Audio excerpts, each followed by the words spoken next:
Bonjour! Alors, cette semaine, c'est parti. On va faire le théâtre d'ombre. C'est ce que tu as dans ta trousse pour la semaine. Alors, je vais te montrer comment te faire un petit théâtre d'ombre. Alors, tu prends une boîte de céréales et là, ben, tu vas bien l'ouvrir, hein, tu vas tout défaire les bouts ici. Et tu vas surtout la couper comme ça pour avoir une belle grande surface. Puis ensuite, il ne te restera plus qu'à faire un petit trou dans la moitié en haut. Alors, ça va ressembler à ça à la fin. Là, tu vas avoir ton carton. Là. Bon. Ensuite, tu vas aller du côté des couleurs.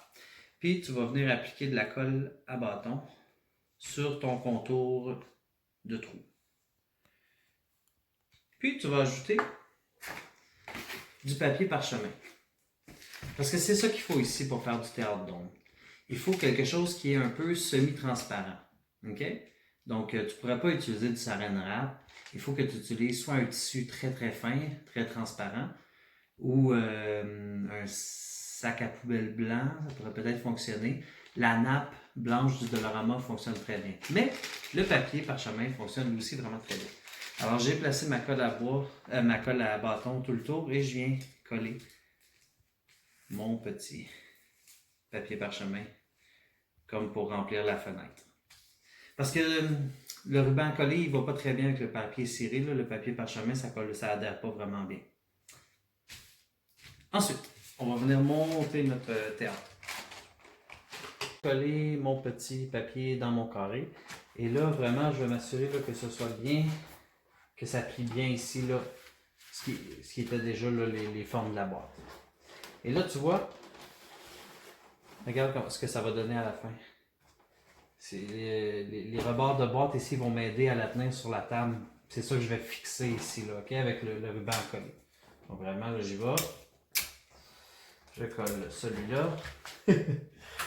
Ensuite, je viens coller. On clôt ça le mur de côté ici à 45 degrés.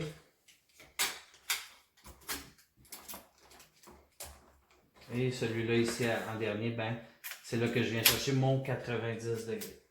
Là, tu vois, ça va me faire une espèce de petite chambre comme ça, dans laquelle moi je vais pouvoir venir travailler. Les spectateurs sont de l'autre côté.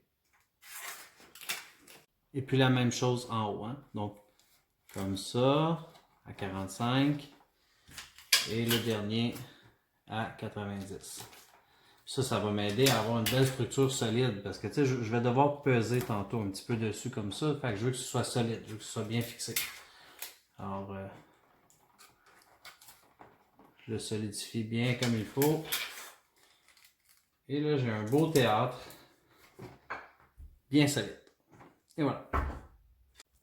Ensuite, je vais prendre du carton. Je vais me dessiner un personnage. Comme là, ici, là, tu vois, là, je me suis fait un petit chat. Donc, je me dessine un personnage, puis je le découpe.